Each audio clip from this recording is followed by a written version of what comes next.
people that can expertly enter the right prompt, evaluate it, refine it, are going to be far more effective than someone says, I don't do the AI thing. So we've developed a tool called Promptability that looks at people's motivation, knowledge of, and behaviour around using generative AI, which what's really interesting is the tentative research that's been done at the moment shows that AI closes the gap for underperformers more than it makes more of an effect on their performance than it does for top performers. So I almost see it as a way of, I called it like the democratisation of competence.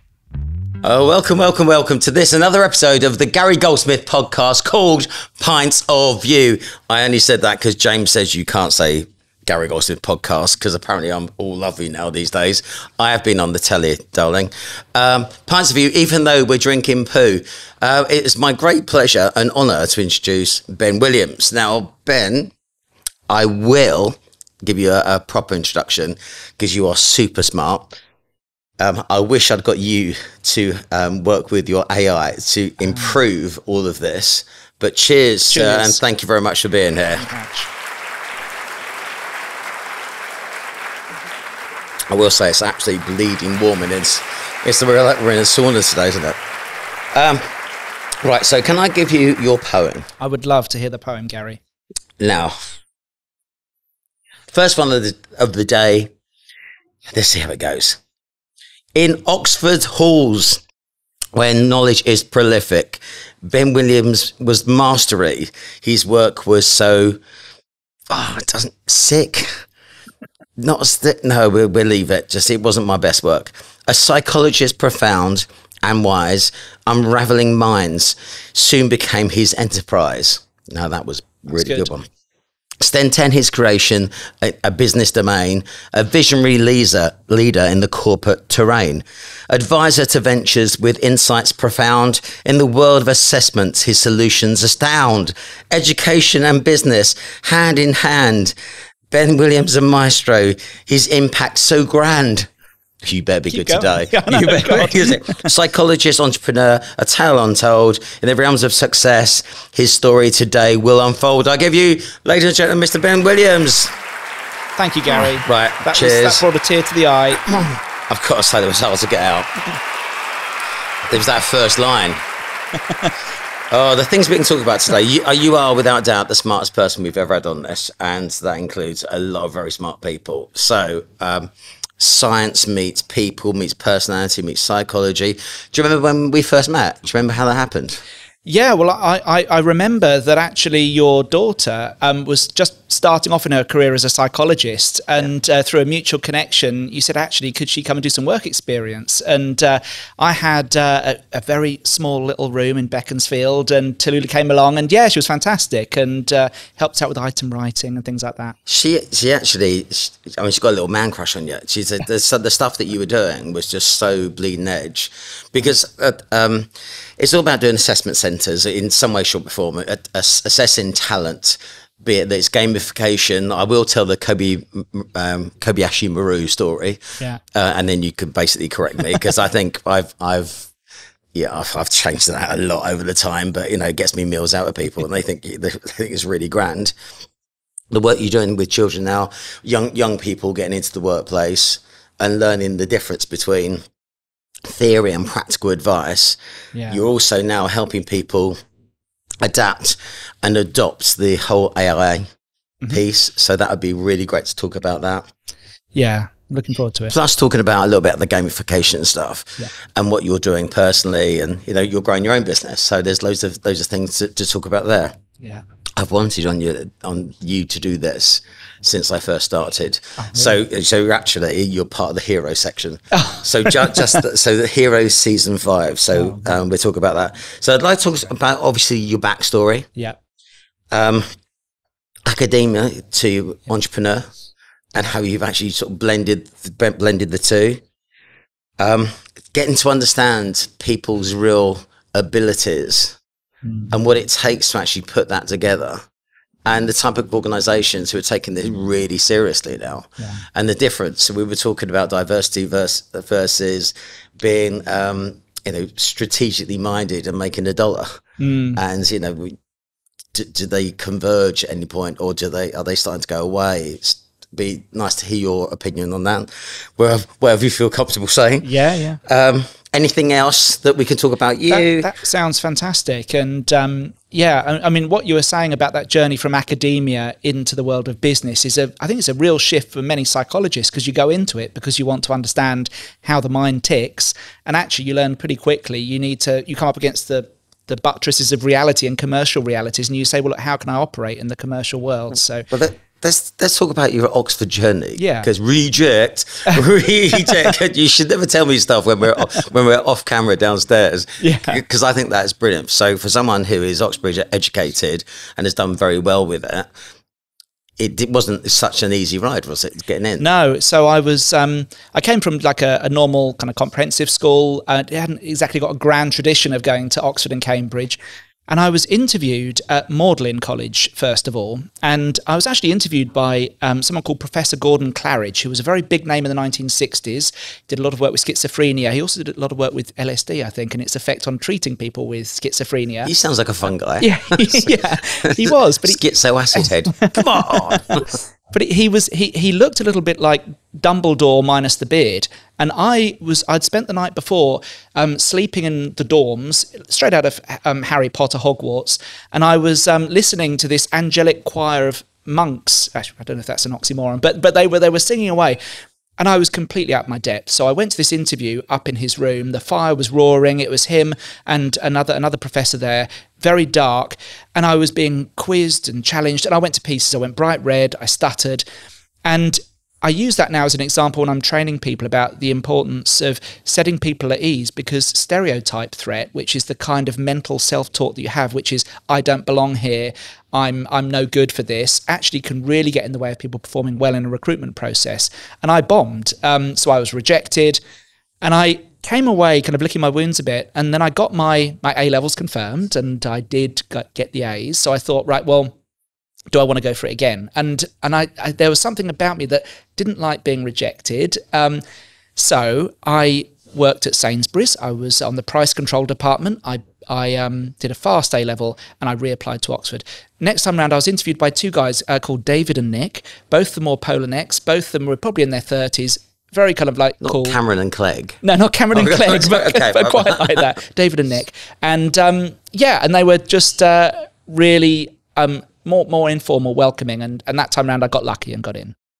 So I had it's quite interesting. We're talking about what time does everyone start in the world these days. So at 6:30, my phone started going. Yeah, but with recruitment starts early. People in sales start early, and we were having this debate with some people that I truly respect their opinion, and they were saying how many businesses, including the likes of John Lewis now, are giving their candidates the questions they're going to ask them at interview. Right. Whereas we mentioned Tallulah, she wanted to change the way education's been taught, because it's all about having creative and people who can think fast and solve problems. And I was thinking, well, why would you give people the questions so they can be fully prepared versus showing me how you can dance around the question?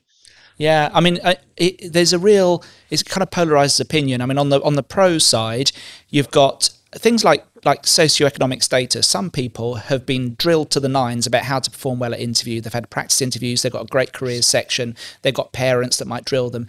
And therefore, they can give you great examples of a time when they were part of a team and they pulled together to achieve a goal. Others, it's the first time they've experienced anything like that. And having the questions just levels the playing field a little bit. It's also, for some forms of neurodiversity, it's seen as an advantage to be able to see the questions in advance, to be able to do a little bit of pre-thinking rather than being on the spot where you're also dealing with an interpersonal interaction as well that might be more difficult, more challenging. Okay. But on the other side, you've got, I mean, especially with the rise of generative AI and ChatGPT, you've got the questions. People can feed that into their generator. And I've even seen some technology now where if you're having a video interview, it will do a scrolling verbatim record of the conversation that's being had, and it will tell you the answers to the questions to give. So as long as you're looking roughly in the direction of the webcam, you can look like you're answering off the top of your head. So it's, yeah, I don't know. I think from a purist psychology perspective, I would definitely avoid giving the scoring guidelines, so the competencies you're looking for and all of the indicators, the questions in advance. I would be. Okay, you're going to change my mind on that then, because I'm just trying to think of the most random questions to see if people, have got that mental capacity. But again, as we mentioned off camera, there are loads of my friends who are autistic, and most of the people who've done really well are properly nuts. I mean, me included. There's something about us that's not, not a straight line. We were a bit, woo. There's something in our colouring that makes us just behave slightly more different. But I think that's something that's been appreciated more and more about the advantages that a neurodiverse workforce can bring. But that does mean that some parts of the selection process, for example, might disadvantage. So you might need to adapt in order to make sure they get through to the next stage, and you can capitalise on that breadth of thinking. But and where are businesses with this kind of thinking? Oh, sorry, we didn't finish your story about getting to Oxford. Just go back. That's all right. I told you I'm nuts. I just went off on a journey. But then you got a place at Oxford. I did. I mean, what actually fascinated me initially about psychology is being able to put a number to people's psychological makeup, because it's quite a nebulous concept like memory or personality. And then I learned that, well, actually memory, there's 7-ish chunks you can keep in your short-term memory, about enough to remember a phone number, to write it down or to dial it in. And there's 5 or 6 factors of personality that crop up time and time again. So it was that idea of being able to measure things that I thought were previously unmeasurable that got me into it. And at Oxford, I mean, we did a whole load of interesting things. There was a module that my colleagues did, but I couldn't bring myself to, where you had some rats running around mazes, and they learnt the maze very well, and then and they gave their rats names like Mr. Sniffles and things. Cut their legs off. Well, they didn't quite cut their legs off. That would be a wriggling around the maze thing. They actually just killed them outright, but then they injected dye into the part of the brain that's all to do with visual processing, and they saw the map had actually burnt a route into these rats' brains, because that's all they've been doing all their lives. So you got to do some rather interesting things, but I always had an affinity towards occupational psychology, so business psychology, which is, why I did my master's in it afterwards. Well, that's where the cash is. It's where the cash is, and I had a tutor at the time who had gold buttons on his blazer, and he was travelling the world, delivering executive assessments, and I thought, that's a nice lifestyle. So and public speaking, there's a lot of people out there who do stuff like that, which is very cool. Write a book, and that'll give you 12 months worth of income. Yeah. I mean, there are certain ways of bundling up psychology that you can be very populist and you can probably sell a lot, or you can be a little bit more dry but be correct, and but a bit less appealing perhaps. So I've not gone down the book author chapter. Book author route particularly, but I do love the conference circuit. Just trying to remember her name, Natalie Nate, who spoke in Ibiza for us. Oh, right, yeah. And she had 160 screens for her 40-minute presentation. Wow. But she was powering through them all the time. And it was like, oh my God, this is amazing. That's good, yeah. And I like learning at that kind of speed, because when someone talks, you generally only take a few things from it. Yeah. As opposed to, you don't want to be able to talk it verbatim. But I'm not sure. I think they've disproved the fact that people see to learn or hear to learn now, haven't they? Because I always thought that I was someone who needed to write things down, to see it, to draw it, and then I remember what the drawing looked like. So I used to have a notepad when I was working in sales, and I used to doodle all the time, and I'd know exactly where someone's phone number is, on what edition book it was against that doodle. But I'm not sure that's well, I think there's I think whether you're a visual learner or an auditory learner and things like that, I think that's not quite such in favour as it used to be.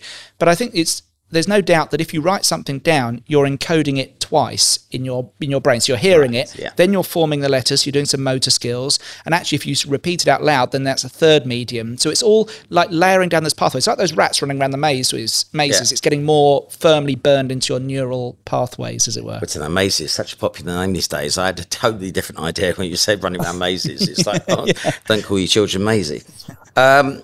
Academia to entrepreneurship. Yeah. Well, tell us your journey. So my first job was at a company called SHL. So it was a large consultancy firm, and that's where I learnt the tools of the trade. So I always think I learnt more in my first 6 weeks there than probably my entire education, really, about how to actually be an occupational psychologist on a day-to-day basis. I worked at a few firms, so probably about 4 or 5 years of employment before I went freelance. We talk about this because you wouldn't have got through the hiring process at S3. Because if somebody had more than 3 jobs in 2 years, it was a definitive no-no. Yeah. But well, and I guess it's interesting because what we do in psychology is always, if you had a hunch like that and you said, actually, job hoppers don't survive here, then actually you'd test that out. You'd say, right, let's take a sample, those that did have more than 3 jobs, those that didn't, and see if they went on for success. But you have to allow them to come on board, and that's a bit risky, and some people are a bit wary of that. But it's but I think my job hopping was, I guess, due to a variety of reasons. It was in my third and final job. But you won't. In my third and final job, it was an interesting, I'd say, a personality clash with my manager. And they do say that people don't leave companies, they leave managers. 100%. And my choice at that point was, look, let's take some time out. Let's take stock, do a little bit of freelance work on the side, and then get a job somewhere else doing pretty much the same thing. My first job was actually through SHL, my first employer, but Coca-Cola. So for divisional marketing managers across Europe, designing a development centre for them. And that took up my first month of employment. And I thought, oh, this is quite nice, because I was getting all of the interesting work as a psychologist, none of the admin that you might have if you're an in-house consultant. And I can remember working from my conservatory on a summer's day and thinking, Ben, if you're ever tempted to go and work in-house again, don't do it, because you won't be able to have this freedom ever again. And then, of course, since COVID, everyone's working from their conservatory or their bedroom, whatever. But yeah, so I did freelancing for 6 years. Wowzers. But it was... What was the average gig length? So if you're trying to create a selection process, what would that look like? Yeah, so it'd probably be about 4 to 8 weeks worth of work. Oh, that's good. Right, so that's quite quick. Yeah, but some work, it'd be really interesting. So some of the work we had would be really diverse and varied and interesting. Other things would be very repetitive. So we had a project where I had to write 300 verbal, 300 numerical, and 300 abstract reasoning questions. So that is just chugging like a sausage machine. Did someone have to literally answer 900 questions? No. So this was for a bank of questions that then people would be presented with 30 at a time. And so it was a big pull. But that's actually when I decided to make the jump from being self-employed to being a business owner. And I think at the time I was thinking more purely commercially. I was thinking, well, look, I'm getting some of my friends. You got some IP on somebody else's ticket at that time. Yeah. But I was thinking for the cost of a full-time salary, I could get this work done and then have lots of other time. So I met this really bright graduate at the British Psychological Society conference, took her on. And then, of course, I realised, oh, my goodness, I need like a vision. I need company values. I need HR processes. I need an account. So all of this stuff kind of fell into place afterwards in a rather kind of higgledy-piggledy fashion. So it was like, okay. And I think I've probably been going on a bit of a journey. So STEM 10's been around now for 12 years. And I'm really transitioning from being a business psychologist that happens to run a business to trying to be more of a business owner that happens to work in the area of psychology. That's really smart. I remember the name of your company instantly because Tallulah used to talk about Ben 10. Oh. Right. And it was just like, that's burnt into my neuro pathways. Yeah. So I've been introduced at conferences as Ben 10 before. I didn't realise there was a cartoon called Ben 10 when I called the company STEM 10.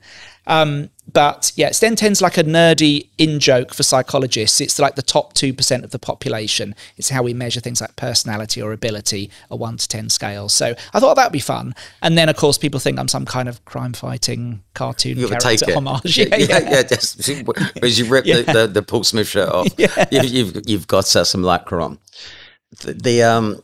Can we just talk about the gamification thing, which I totally have embellished, haven't I? So I can't remember if it was HSBC or Waitrose or one of them. I think it was the one that the company that was working with the company that I was on the board of for a while was Vodafone, that had their own version of this game. But essentially, it's game-based assessment, something that came along, and a little bit like ChatGPT, we thought would like burn like a wildfire through traditional assessment, and there'd be no such thing as verbal tests and numerical testing, or everyone would just be playing games. For various reasons, it's not quite panned out like that, but there's still like some really good firms operating in the space. And actually, I'm appearing on a podcast on Wednesday with one of them, the guy that I was on the board with originally, called Arctic Shores.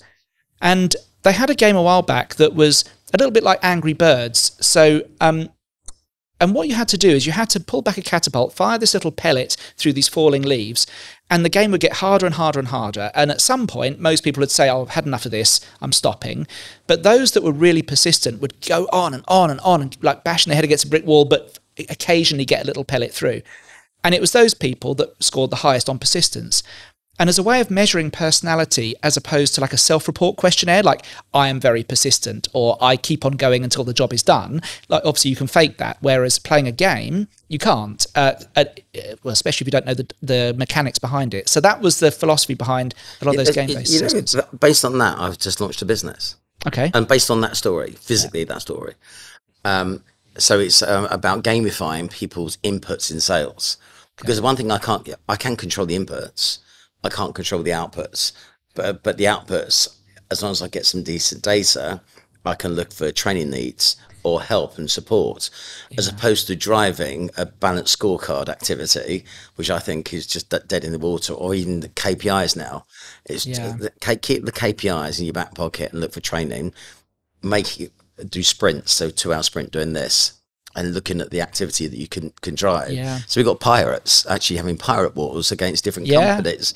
So well, actually, this company had, ironically, like a game that was called Yellow Hook Reef, which involved pirate monkeys who needed to do things like a ship was sinking and they needed to, this was to test verbal reasoning, they needed to review these ancient scrolls to see how to stop this ship from sinking really quickly and plug the gaps, and they could save the ship. But sales professionals are notoriously difficult to psychometrically profile because they're so good at presenting themselves in a favourable way. So anything that relies upon self-report, honesty, transparency is subject to bias, whereas something that just looks at behaviour, and that's really been the shift. They've gone from game-based assessments to calling them behaviour-based assessments now. So it's that non-transparent way of assessing. You can catch people lying on these things because they're not consistently consistent. Yeah, with it. And you can. And that's the thing that, so salespeople like taking these tests, but they do get found wanting occasionally. You can probe them at the interview. You can probe them at the interview. So we work quite hard at actually just finding out what bits do and don't work. Why do you think the whole game thing didn't really sort of take off? And I'm talking for a friend here who might have just started up a business measuring inputs. So I think it has taken off, but it hasn't replaced more traditional assessments. And I think there's a couple of reasons. One is that face validity. So people who are going for a job, if they sit a verbal or numerical reasoning test, they can see the link to the job. If they play a game where you're saving a pirate ship from sinking, they're going to say, well, what's the relevance? And the feedback won't be as positive, perhaps. And when they've done surveys, like the Institute of Student Employers did surveys about what's most important for candidates when applying for a job. And up the top is like, I need to be treated fairly. I want to receive some decent feedback. I want to understand why the selection methods were chosen. And things like, I wanted to have fun, appear like 6th on the list. So actually, the idea that these assessments would be more fun for people is not the top priority for candidates or for recruiters. I'm not sure if it's for fun. You know, well, I'm preaching to the choir here, but it's guessing a truthful answer as opposed to a pre-rehearsed, recorded verbatim. I'd say this 15 times. Yeah, it's quite interesting. So my sister, I used to interview for jobs a lot. Okay, and she said to me, always be interviewing because you'll get it's a muscle. You'll become better at it. You'll become more confident in that room. And if you don't want the job, you still want them to offer it to you, and you measure yourself on that. Interesting. Because there would be a great job at a certain point, and you want to be fully equipped and go into it and absolutely smash it. So you know you're going to get it. Hi everyone, and a massive shout out to our main sponsor for season 4, the recruitment special of Pints of You. Now, Force 24 are exceptional. They do something that nobody else does, which is always pretty cool. If you're looking at sending out outbound email campaigns, multimedia messaging, including video and infographics. Nobody else can do this. Everybody else sends out flat words. So your likes of Sourcewell and Elay can't do this. Force24 do something special. Well, I use them, the RDLC uses them, and anybody who's taking their marketing really seriously will be using them. It's very clever. It's just a game changer. I like it. You should. Now, a lot of people only interview for jobs when they want a job. Yeah. Oh, that goes back to that giving the interview questions in advance or not. Like some people become into it utterly cold, and it's due to like a reticence to go for these things when they're not actually really after a job and not having the connections. But it's but no, I'd say that. I mean, that is good advice. It's But I think a bit likewise, acting as an interviewer. I think you mentioned earlier that you like to catch people off guard when interviewing them. Did you have any like favourite questions that you would use that you'd say, "Oh, this is a real killer. This one." Anything which is a little bit left-sided. Right. Oh, here's one for you. Brilliant. Right. Thank you for giving me the opportunity. Okay. Guy called Graham Paxton worked for me. Ended up running a business, but in the shortest period of time ever. Smart at school. He was wanted to be signed by Spurs as a kid. Okay. Said no. He wanted to get his academics up. And then he became the first ever signing by Kenny Dalglish at Newcastle. Wow. Played in the Champions League game. He's running down the touchline with John Barnes and all the Toonami going, "You fat bastard, you fat bastard." And he laughed and said, "Who the fucking hell are you?" Right. So this is this great story. He then got on loan to, I think, Brentford, and as a central defender broke his back. Oh, God. End of his career at football, had to go back to school, ended up doing very well with a few phone calls, got a place at Cambridge, got a first, came to work for me. Wow.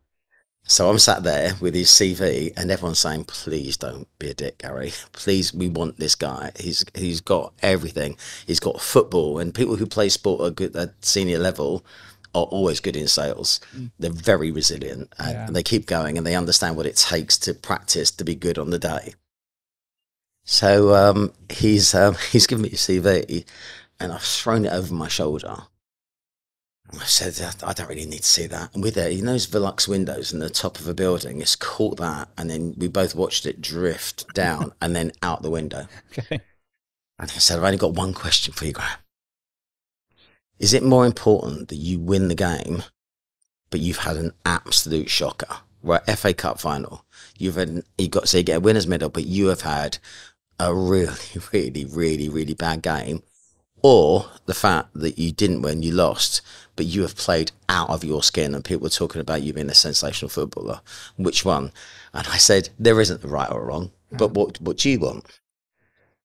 And then he said, "Well, it's all about me, isn't it?" I went, "That's it. That is the right answer." Okay. That is 100% the right answer, because you have to be that selfish in sales to be that focused on you, and then you work out your career trajectory. Right. That's a very long answer to it's a very short question, but it was having that the ability just to. If someone comes in with the best CV in the world, ask them about the parents, which you can't really do that much these days, but you can say, you know, but who do you aspire to most? I always like the question about which boss, who's the boss that you've enjoyed working with the most? Okay. And tell me for why. Yeah.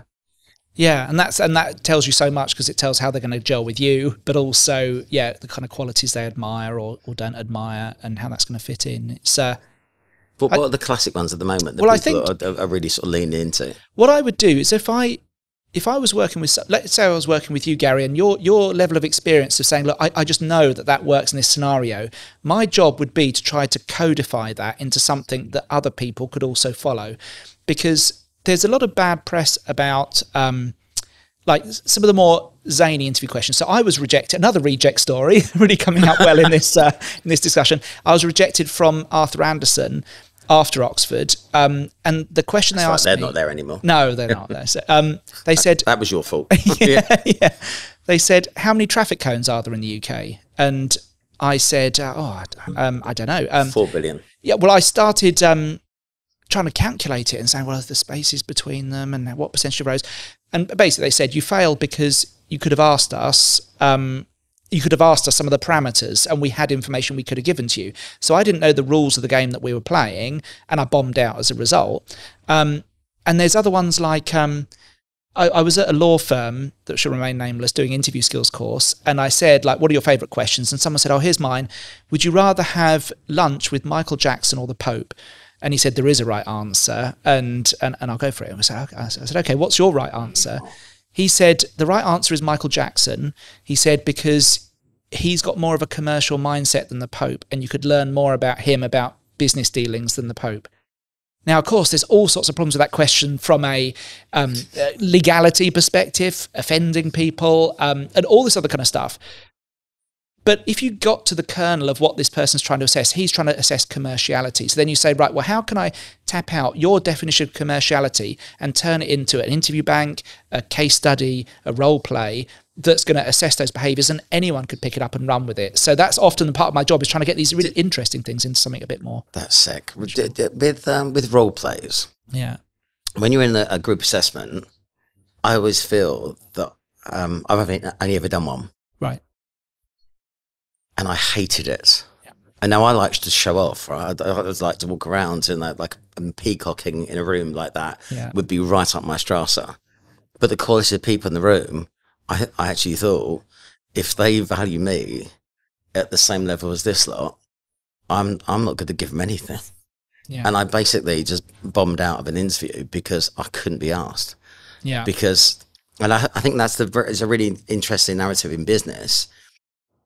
The worst thing that ever was said to me, but there's loads of things being really badly said to me at work, but one of the worst was, I know you're giving me a hard time, Gary, but I'm better than Steve. It's like, so I sat there both. It's just, I could not. If that's what people think, Steve's the benchmark of being shit. Yeah, you both got to go. Interesting. Yeah, it's if you're a posh word for that would be, you want them to be domain referenced rather than norm referenced in how they rate themselves. So you want them to rate themselves against the job requirements, not comparatively to each other. And that's often what we do in assessment as well, is we say, look, it doesn't really matter if this person's better or worse than the other candidates. It's how well did they fulfill the job description. You could reject all of them. You could, in theory, take all of them. And things like that group exercise example, I mean, group exercises are unpopular sometimes for that reason, because they say you never know who's going to be in on the mix. You could have a bunch of really talkative people or really quiet people. But we always say, look, you have to have a multi-method approach. Like, some people will hate a role play, some people hate a presentation, hate an interview or a written exercise, but you give them 3 or 4 and you give them a chance to shine throughout. I've got another story for you. Okay. Right? So I remember being at a business called VNG, and I happened to be the newest person, and they're doing an induction. Now, I was managing 30 odd people when I was 23. I was a top biller, but they didn't do any qualification. They said, who's the newest person here? And I just sensed it was going to be mean. So I've just gone, me. Said, how long have you been here? I said, two and a bit days. Okay, so sell me the company. Oh. And I've gone, all right. So I did this whole narrative of, but big, but small, clever, product-led. We deliver outcomes, not bubs on seats. Yeah. I do it north and south, and he tried to stop me. I went, don't you stop me. I'm going to show you what this is all about. And I carried on, and then started walking around the room in front of the people. Wow. And then went to the front of the room. I said, excuse me, sir, that is bollocks, because why were you doing that? You just tried to find the weakest link so that you be smartest. As it stands, you're the worst person in this room. I'm leaving. I just walked out. Wow.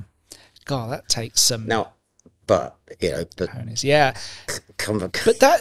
think it's quite rare that you find someone, when you're working, I mean, you are obviously destined to become a business owner, because people that have that amount of passion for the company they work for, it's quite hard to find that in anyone other than the business owner. And I think that's often the entrepreneur's lament, is that no one cares about the business as much as I do. I'm working all the hours God sends or whatever, and I'm the one that's taking all the stress.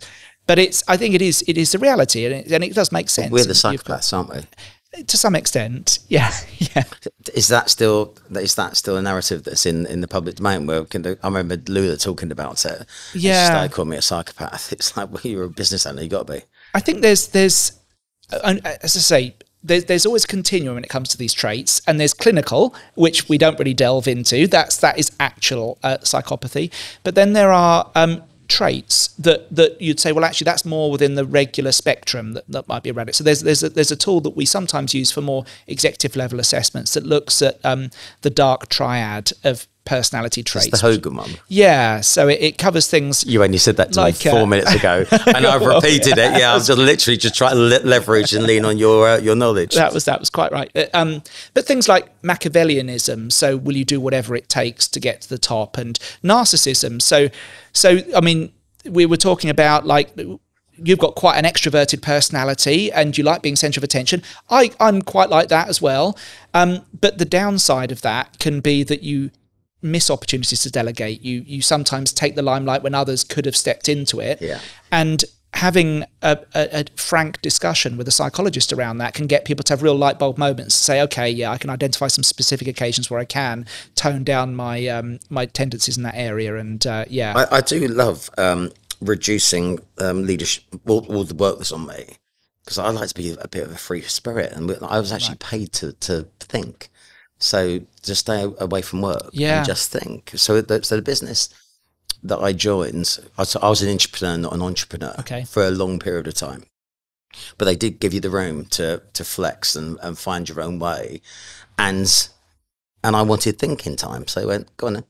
And if I wanted anything, they would give it to me. But if I failed, they'd never get to give it to me again. Okay. So the onus was on me to create the ideas. So I used to try and find ways to give people tasks. Now, I made a few mistakes. Originally, I was giving, if somebody was really bad at keeping statistical information, I made them responsible for it. Okay. Because I thought, if you you washing the dishes really badly, so you never need to do it again, and giving yourself an excuse, a life pass, or by having to focus on that, would you do better at it? Yeah. That didn't work, by the way. Well, no, it didn't. No, it was a total car crash. I think the reason for that possibly is there is a trait called fear of failure that's measured by this questionnaire that I sometimes use. And when you look at the general population, it is pretty much normally distributed. So some people invest more effort when faced with the prospect of almost certain failure, and other people switch off and back off and say, I'm out. So you might have happened to give someone that almost impossible challenge, but they happen to be someone who's towards the left-hand side and said, yeah, I'm going to struggle with this. So this is a great debate, because last week I was with some friends, and it was on the last podcast, actually, we went out last week. We are all three driven by fear of failure. Right. But doesn't stop us taking on new challenges. So we're brave with it. Yeah. So I'll take on a challenge, but I'm not going to let it fail. No. That's my Machiavellian, but whatever it takes. Yeah. And my narcissism to think, I can make this work. And if you don't have some of those skills, you're probably not going to be the bestest of leaders. Well, you think about what prompted me to reapplied to Oxford after being summarily rejected. It was part of it is tied up in my self-image. I don't like being a reject, and so you say, well, I'm going to push again. I'm going to do some ridiculous another year and apply again. And it's the same, with my business. Like if we're going through a tough time, then it's like, I'll be damned if I'm going to let it go under. Damned if you don't. I also lost 4 games of tennis on the bounce and didn't play for 22 years, so I could throw a strop as well. Okay. So I've got an awful lot of random stuff going on in my head. What are you doing now? How creative are people being in terms of sort of planning the future to try and get? Is it diversity? Is it about being people who are more commercially minded and more savvy? What are there any sort of flavors or trends that you can see people alluding to? I mean, we get all sorts of requests. So we design bespoke assessments for any purpose. So we had a book author come to us last year who'd written a book about inclusive leadership, and they said, could you turn my book into a psychometrics? They ran an executive search firm and they wanted to assess for inclusive leadership as part of their services.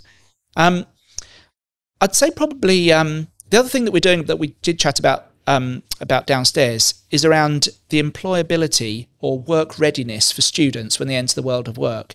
So we've developed a tool called the Student to Professional, or STP, that looks at a number of different traits that show the student mindset versus the worker mindset and see where people are on that journey. So a couple of examples might be when you're at university, you've probably got the mindset of being a consumer. So you've paid quite a bit to this university for your education, and you expect certain things to be provided to you, and accordingly. When you get into the workplace, like, to phrase it very simply, your employer is your customer, and you are now needing to service them. And going that shift from night and day, from academia to workplace, can be a bit of a journey for people. There are other things like at university, in the world of academia, you want to get every single detail perfect for your dissertation, your end of term thesis or whatever. When you're in the world of work, you've got time constraints, money constraints, like reality constraints that mean you have to decide when best is good enough. Pareto laureate. Yeah, that's right. The other one we chatted about was around your experience of diversity at university versus your experience of diversity in the workplace. So whilst you might consider yourself to have had quite a diverse group of friends at university along various lines, whether that's, so we've got mixed genders, mixed ethnic groups, you enter the world of work and suddenly you've got people that are 20, 30 years older than you. You've got people the complete polar opposite side of the political divide, and you need to rub along with them, and not just rub along with them, work really effectively with them to get your work outcomes done. So we've developed this tool and a couple of workshops to help students on that journey to make that transition a bit smoother, which is a really interesting. What's the bottlenecks for students to actually make that mindset change? Is it a mindset change, or is it behavioural? What's the gig? I think it's a bit of a so we will measure it behaviourally, because ultimately that's how it'll manifest itself. Even if their mindset isn't 100% there, the more they practice acting in a certain way will mean that that become naturalised after a while. It was actually something that I gave a talk last week at the ISE conference about the concept of liminal states, which actually is, it goes... I love it. Every time I see you say something clever, you look at me and giggle thinking, hasn't got a clue. I don't. But it's because I hadn't heard the word before my colleague said it to me, and I was like, oh, okay, that sounds quite interesting. But it comes from anthropology, and in certain tribes, it's a recognised state where a person is neither a child or an adult, and their whole community come together to help them learn the ways of becoming an adult rather than a child, and go through that personal kind of the way in which they think of themselves. That structure needs to shift. And often, I mean, we don't do that in a very structured way through the university system. You might say, okay, we'll go and do some work experience for a week or whatever, and but getting into the psychology of the change and helping people manage that, and talking about the advantages of doing that and being very specific and behavioural is not done very well. So that's what we're doing. That's a great analogy using the tribe, because I'm a big fan of the whole work tribe thing. Right. Everyone's got their own jobs, but as a collective, cohesive unit, we are stronger. And people might have more than one job, but ultimately they are. I like one person, one job, so that someone's actually held accountable for something, so I can actually find a way to say well done. Otherwise, it becomes a bit of morph, and it's like, well, am I doing well? But if you give them too many things, they will do, and people, and naturally me included, will do the easiest task where I'll get a well done, rather than the hard eat that frog, right? The hard task, get it done. There is a big movement at the moment talking about skills-based organisations, and taken to their extremes, there are organisations that don't have job descriptions and job roles anymore. They just have a whole list of tasks and a whole list of understanding of employee skills, and people will be matched to that accordingly. Yes, please. I'd be all over that. Would you? Yeah. 100%. Yeah. I know, because in recruitment world, it's you either finding jobs, filling jobs, or making the machine work behind the scenes. Yeah. That's it. Deloitte's doing a lot of work in this area. I guess as a assessment person, I'm a little bit more at a loss as to how you do a comprehensive assessment of someone's skills, or how you even advertise for a job when job roles don't exist anymore. I guess you could say it's this cluster of jobs, like you are a consultant, but as to exactly what you'll be doing on a week or monthly basis, that will be based on your skills profile. Yeah, so I much prefer task-based. Right. So I don't think I've ever written a job description in my life. Really, yeah. Because it's actually a list of tasks. And if you do that as an individual, you'll find out the things that you need to do, want to do, snog, marry, avoid. Yeah. Right. And suddenly you say, well, there's another job there, and I've just given myself back 2 days a week of stuff, and I could do things that other people can't do. But these things pretty much anyone can do. So outsource everything in your business to people who you can sue or not pay. Yeah. So that became a very easy way, and then we just reduce the tasks, but make them more sweeping. Yeah. But it's a different gig. Who does selling in your business? Who's in front of the customer? So we all are, but I'm probably the primary salesperson. I'm involved in just about every tender. Okay, and who makes the assessments work? That's the team. Yeah. Okay. So that's the interesting dynamic. So they actually do have two jobs. They are almost like 360. Yeah. Find it, deliver it. Find it, deliver it. Yeah. I think a lot of the finding, and this is, I guess, the blessing and the curse with, I do a lot of work, like in our industry. I was the chair of the ABP for a little while. So my name's quite well known, but that means a lot of it's quite passive lead generation. So it kind of comes through to me or my network or whatever. And actually going out there and hunting for new business isn't something that we do that much, which I think is something that actually is quite a tall order if I then say to the team, well, actually, I want you to do that when I'm actually not doing much of it myself. So it's, it's interesting, but there's lots of automations out there that make that really easy. Right. And then people then can laser guide their activity as opposed to, pissing in the wind. Yeah. It's very hard, very hard to hit the bucket on a windy day, but it's very easy if you can put some sort of structure around it to do that. What am I talking about? Building a toilet on top of a mountain. We were going to talk about the AI piece as well. So aligning what you're doing now, keeping it very current, very fresh, that you always do. I have said I'm in awe with your business and the stuff that you do. Oh, thank you. When did you sort of trigger the button to say that we need to be aligned to modern workforce and utilizing AI? Well, AI, I think being a small business, you can be perhaps a little bit more agile than some of the larger businesses. So instantly we started thinking, well, could this be used to help in different aspects of what we do, speed things up? We found it really good for idea generation. So coming up with one of those group exercises that you enjoy, like what could be the setting, what could be the controversies that we need to tease out. And it's great at that. It's not so good at some other aspects. So some of the situational judgment tests, you really need to speak to job holders to get that information out. I think the big thing at the moment is how do you combat people's use of it? So could it risk invalidating selection processes if people can fake it during the interview, or they can tap in the questions on the verbal reasoning test and get the answers out?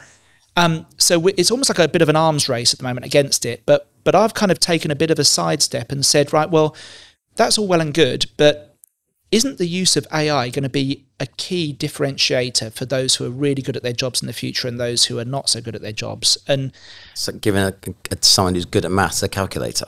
Yeah, that's right. That's right. Yeah. So people that can expertly enter the right prompt, evaluate it, refine it, are going to be far more effective than someone says, I don't do the AI thing. So we've developed a tool called promptability that looks at people's motivation, knowledge of, and behaviour around using generative AI, which what's really interesting is the tentative research that's been done at the moment shows that AI closes the gap for underperformers more than it makes more of an effect on their performance than it does for top performers.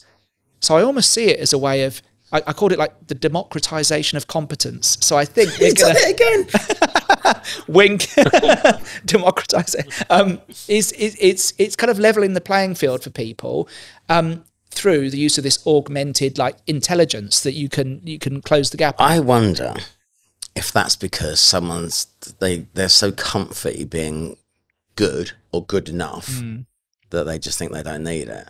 And they don't realise that everybody, lie. So it might have been lie detector.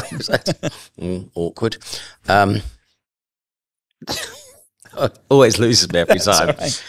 If they're not going forwards, they're going backwards. They're losing traction. And what makes them really special is now being diminished and diminished and diminished. But what do you use AI for?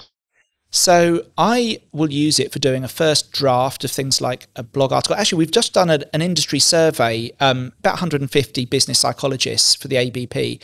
And we ended up with a 72-side document with all of the survey results in. And I said... That is not a survey. I mean, that's the yellow pages, mate. Well, this is the results of the survey, but it was nuts. So I said to the junior psychologists that I'm working with, I said, look, run it through AI. That will be able to pull out the key themes and actually make some recommendations that then humans can review and say, do I agree with that or not? Yeah. And it did a brilliant job. And now we've divided it amongst us. We're each going to take a section, like 5 sides each. And it just makes the job so much easier. And yeah, so I think I use it for making sense from a lot of volume, complexity. I use it brainstorming ideas for things like blogs and for talks and things. Even like I haven't actually used it for today, but I might use like, give me a funny opener for a conference or whatever. And it'll give me like 3 or 4 jokes. And I'll try and test it. I'll say, give me 20 more and see if it can do it. And 90% of them aren't that great, but some of them you say, oh, that's quite good. Or writing poems, it's really good at that. Yeah, well, why can't you trust atoms? I don't know. Because atoms make up everything. Oh, nice. Science. I've got something for us. It's just shaking his head. Unbelievable. Is there anything I've missed during this conversation? I don't think so. I mean, it's it's been a pleasure talking to you. What's now? We're going to play some games a minute. What's next for you and the business? So I think for the business, we've got a few different paths we can go in, and I need to rein in my enthusiasm and breadth of thinking to hone it down a little bit. So I've just done a bit of a strategic planning exercise, 8 different directions we can go in, including international expansion. But I think I'm looking for probably the quickest wins. So I'm thinking sector specialization. So we do a lot of work, for example, with social workers, and actually rather than going to speak at business psychology conferences, I'd love to go to a social work conference and speak there about the psychology of recruiting social workers, because I'm sure that would be quite a standout talk, quite interesting. So I'd like to delve into a few specific industries. And also, I think to combat against generative AI, where person-to-person assessment is still very common, is senior level development, because it's a chance to bring people often together from around the world into one place to do these activities, to get some development. So I think we're probably going to really beef up our work in that area on our profile. I think that's it. I'd love to offer my help with that, because I can, especially with the social care staff, senior people. I've got a database of zillions of them. So as long as we don't tell the GDPR people, the police, shh, nobody's listening. We should be fine. We could do something clever around that. But I owe you a favour for looking after Tallulah. As I said, she's a massive fan, and so am I. Big shout out to RDLC, although I'm a big part of it. The RDLC have, in their infinite wisdom, decided to sponsor yet another season, the recruitment special of Pints of You. You must have been living under a rock if you run a recruitment business and are not part of the RDLC. It is the game changer, and it is the best network for people who are aspirational and trying to achieve something very clever. A network, a community, hookups, meetups, the best deals on all of the tech that you actually need. We go kicking the tires so you don't need to. It gives you an opportunity to ratify your decisions, be part of something that's bigger than you, and there's no need to be lonely at the top of a business. Now you've got 300, we are Sparta, against the rest of the world. So it's us against everybody else. It kind of works that way. We've kept out all of the idiots from recruitment, apart from me, but you know, they need me to make it work. Thank you, RDLC. Hopefully see you soon. Let's play some games. Yeah. Let's do it. Okay. So it's low rent. Alphabet soup. Alphabet soup. Nice. I'd love you to get an O. An O. Okay, yeah. I'm just spinning. Yeah. Oh. You couldn't make it up. You couldn't make it up. Because I want to talk about Oxford and your experience there. Oh, really? So that whole oh dear. Well, I didn't see that coming. I'm going to talk about Oxford if I can. Okay. Did you enjoy it? That's a very good question. I enjoyed aspects of it. I actually got glandular fever instantly upon going to Oxford. And I was... Hang on, you can't wink at me just because they're glandular. I don't know what that is. No, it might have been from a certain dalliance that I had just before going to Oxford. Right. But I was bedridden for 6 weeks. So I was absolutely out of it. So I missed Freshers Week. I missed a lot of the socialising. I was 6 weeks behind, and they almost said to me, Ben, you might have to retake the year because you're so far behind. So 6 weeks in? Yeah. And they said... That's a lot of work. Yeah. And so I was behind on work, behind on socializing, recovering from a glandular disease.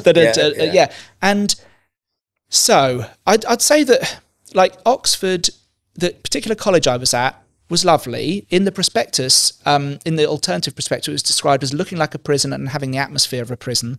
I wouldn't go that far, but it was fairly full. I think one of the craziest things I did was I nearly got a quarter blue for playing Tiddlywinks for Oxford. There was a Tiddlywinks society, and you can get awarded a quarter blue.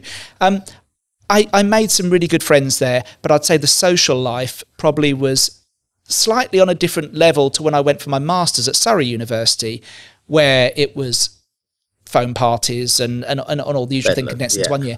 So what I liked about Oxford, if I could go back there now, I kind of feel that we go to university at the wrong time. If I could go there now and quietly sit in a library, pensively scratching my chin, looking off into the distance, thinking about the deep issues, it would be perfect. At the time, it was all a little bit, and I still had some of that stereotype threat. There were still people there who were talking about their weekend plans to go off on their yacht and things like that. And I was still a little bit in awe, thinking I'm going to go back and go for a cycle or something. So it was an interesting environment. I didn't feel like I was a natural fit there, despite it being intellectually, stretching. And so is that coming from normal school with normal peeps and then suddenly being thrown into the environment where all of our PMs land? Yeah. You know, the Etonian, Oxford route doing PPE.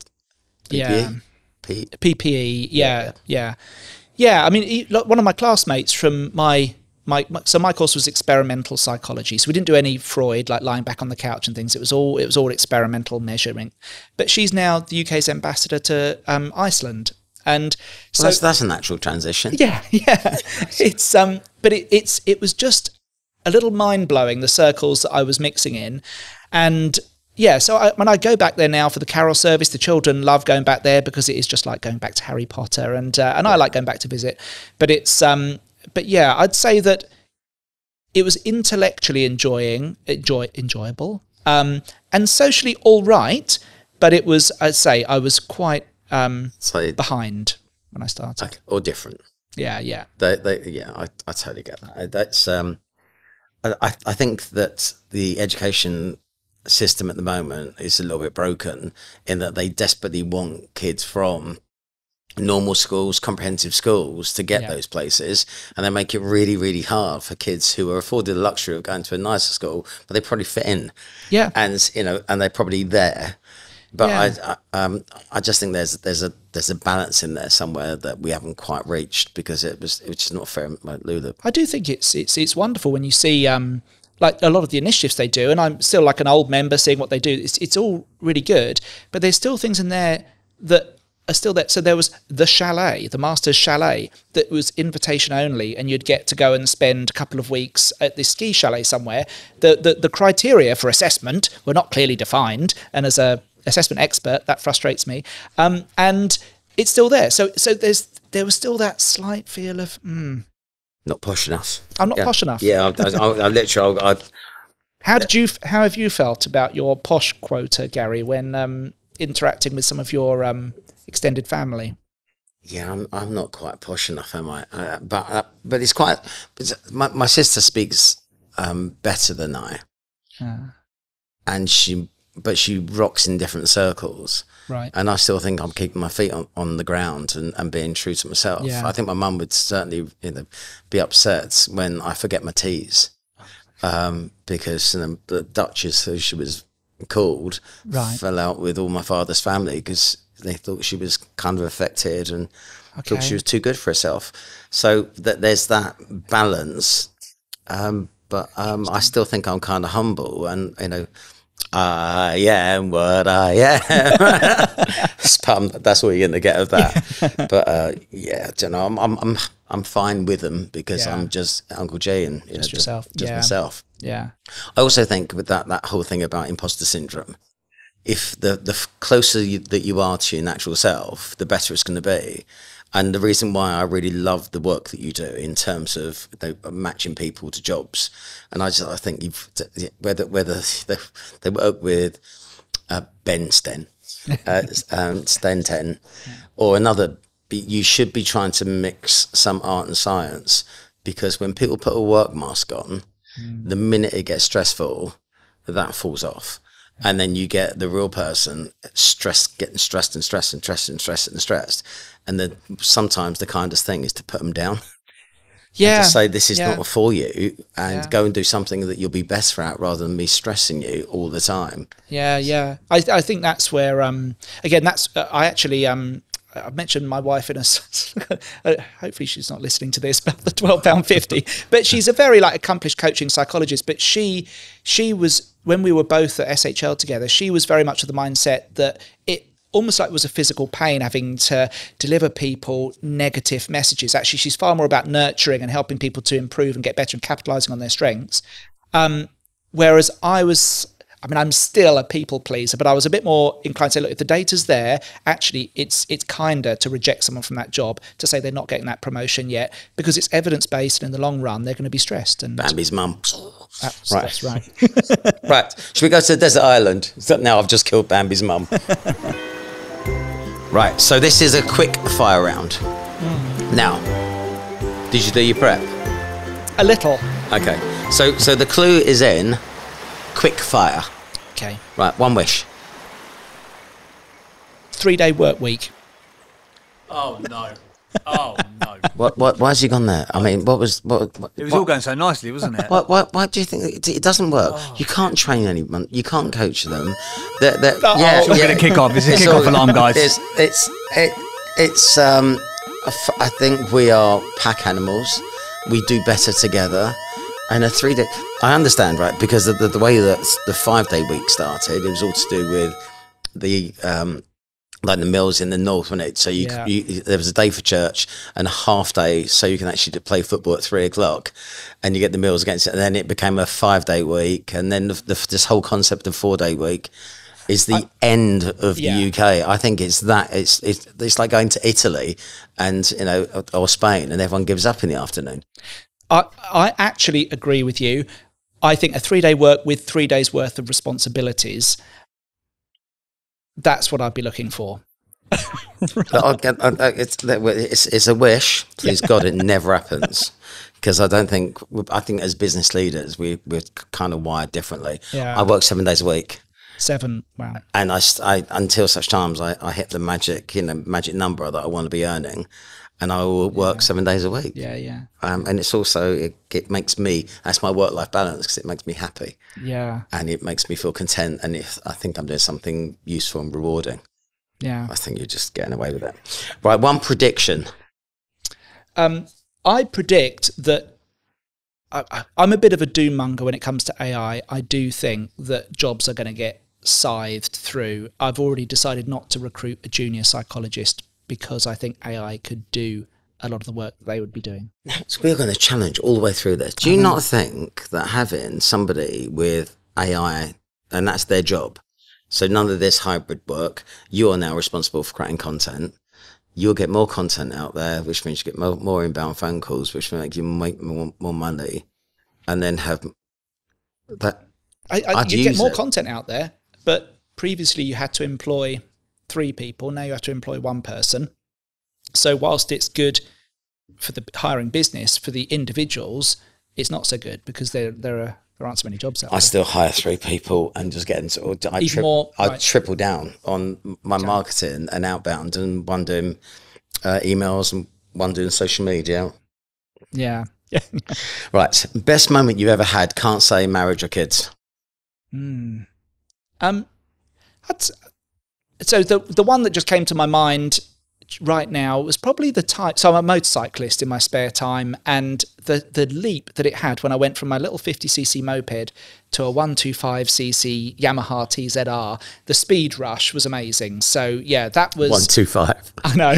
Top speed 70, as I always drive anyway. But it was, that was really great. So that set me off on a path of. Is that the sit up and beg version? No, this was kind of, I mean, I hunched over because I could get an extra 2 or 3 miles an hour, but it was a racing style bike. So I remember the DT250, I thought was a sick bike, but I did my bike test. I had to do 3 tests, and I was still mounting pavement on my the one that I got through. Oh, really? And I bought a Toronto Fighter, which is the Aprilia 1000cc.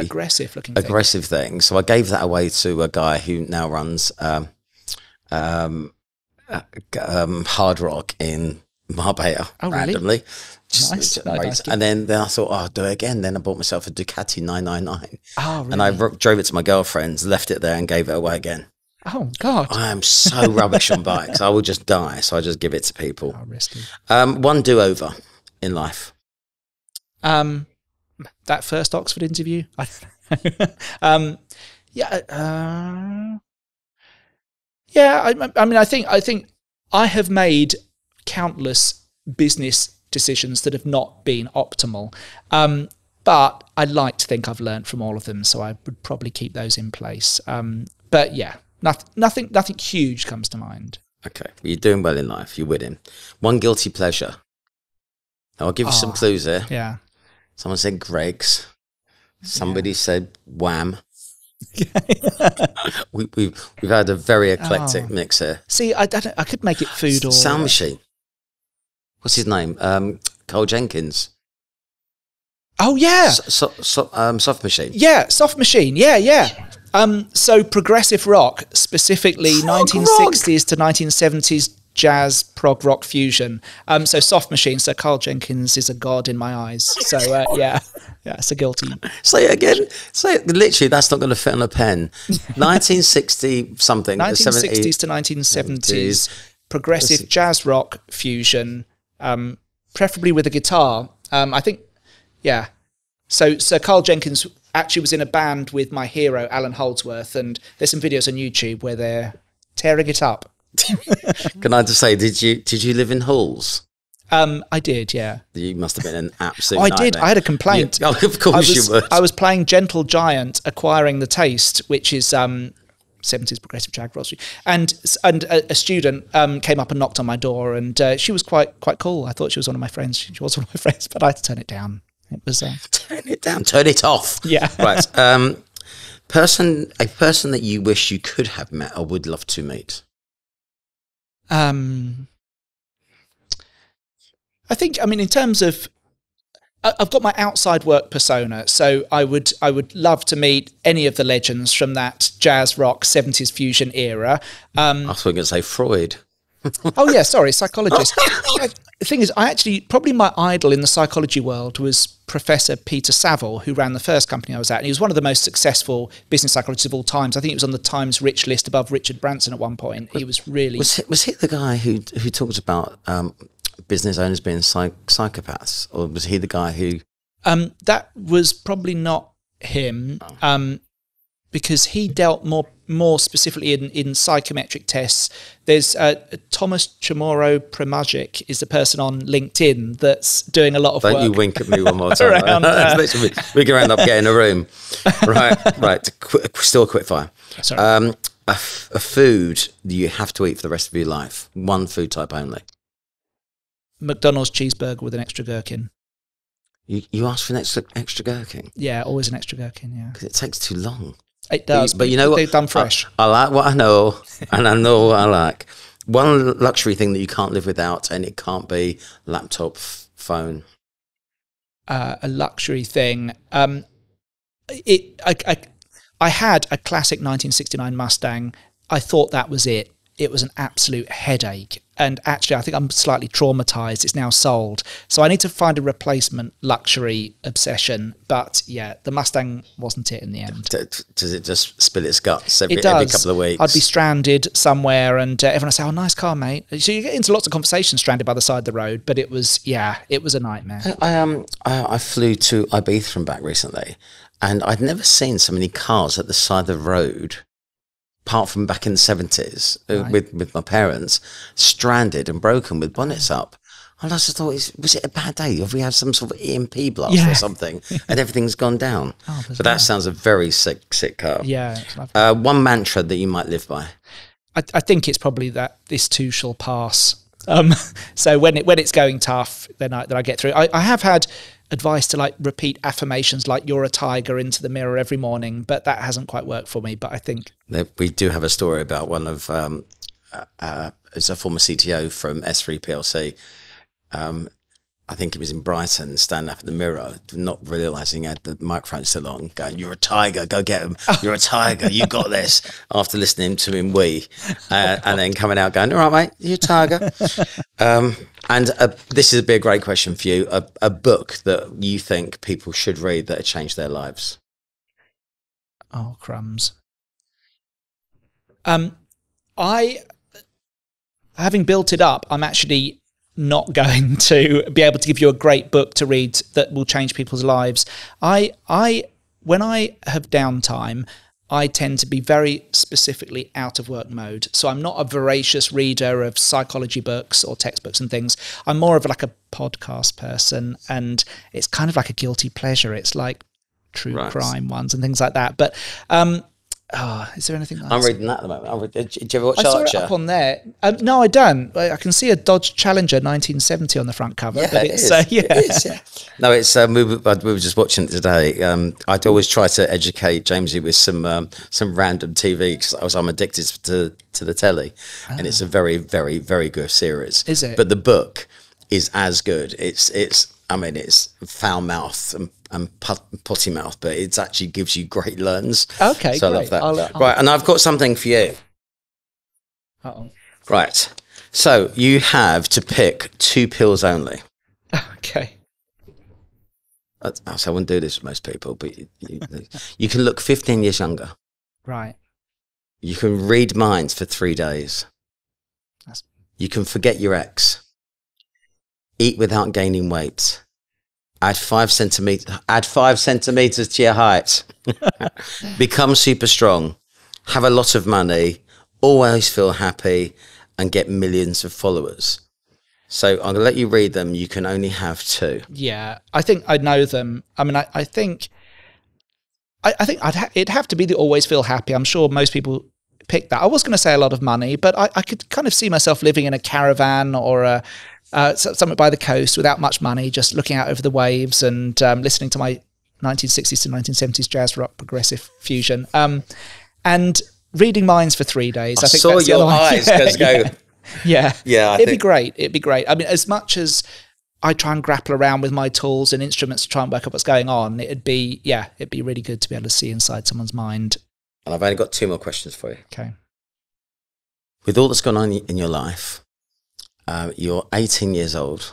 Oh, with 3 questions actually. You're 18 years old right now. What would you be doing on your typical Friday night at the age of 18? At 18, I would be probably on my TZR 125. I went through a period, being a Coke can. We used to do wheelies on the top of Toys R Us car park sometimes. So I might be doing that, hanging around outside Londis. I did that a little bit in my youth as well with various reprobates. So that's probably what I'll be doing. And 18, you can get into a club then, can't you? So yes, it'd probably be Cinderella's in Guildford with its sticky carpets. Did you know that there used to be in 2018 6,000 nightclubs in the UK? And now there's less than 400. Really? I was wondering, do people still go anymore? But yeah. They go for lunch, apparently. Right. We're all so la-di-da. Yeah. What advice would you give to the 18-year-old Ben Williams? I would say, Ben, listen. This is the voice of your 47-year-old self. I would probably just say, look, time is short. Make sure you maximize your use of it. I think I was a little bit scattergun. I thought maybe I'd be a forensic psychologist at one point. Maybe I'd go up the FBI profiler. Well, actually, I went into Wormwood Scrubs prison for work experience to see what it would be like. I'm glad you put that at the end. Yeah. Her Majesty's pleasure. But it was, but I got to meet people that committed the very worst crimes to decide if that was my kind of career path. But it was, I couldn't separate. Sorry, to work no, out. sorry. If you work out if you want. Oh, okay. Yeah, it's my career path. But it was really tricky because I'd be shaking hands with them, and your job would be to help them give up smoking or their addictions or whatever. And at 18, I was saying, I don't think I can separate out what they've done from wanting to help them. now being a bit more like worldly wise, you can kind of understand a bit more how people have led themselves down certain paths. I'll probably be better at it now if I was to do that. But yes, but I'd say my advice would be more focused, make the maximum use of time. Yeah, time's precious. And any advice for somebody thinking about starting up a business? So from academia to entrepreneur, what advice would you give somebody? First of all, I would say niche. So become known for something. I had that advice myself by a person that ran negotiation skills training for £3,000 a day. And they said, that's all I do day in, day out, but I'm known for it. So STEM 10, bespoke assessment design, don't go wider than that. I would also say, have the end in mind. So if this is a lifestyle business for you for the rest of your days, then create that perfect lifestyle ultimately from your business. If it's exit, then you've got a different path to go down, and you need to structure the business accordingly. Brilliant. You've been a fantastic guest. Have I done everything I need to do, Jamesy? As with all of our guests, I always like giving you the famous last words. So thank you very much for being here. An absolute joy. It was, you didn't leave anything on the pitch. So I'm very, very happy about that. Really entertaining, very charismatic, so many different learns for a lot of different people. And thank you for making the effort to get here. But your famous last words, anything you'd like to say to the 3 or 4 people listening? Yeah, brilliant. Thank you, Gary. No, thanks very much for having me. I think I'll probably just end by saying that part of my role at the Association for Business Psychology is to be an advocate for business psychology for those who aren't in our field, because we can have a bit of a habit of being a bit insular, a bit inward looking. So if there's anyone who works in the area of HR or just in business in general that would like to learn more about business psychology and what we do, then I'd be very happy to talk. And that wouldn't be with my STEM 10 hat on, that would be with my Association of Business Psychology hat on. So it wouldn't be a sales environment. It would just be a genuine chat about what we can do for organisations. Right, Brendan, you've been an absolute brilliant guest. Thank you. Jamesy, thank you very much. I think that's a wrap. Can I have a clap? Cheers. Thank you, everyone.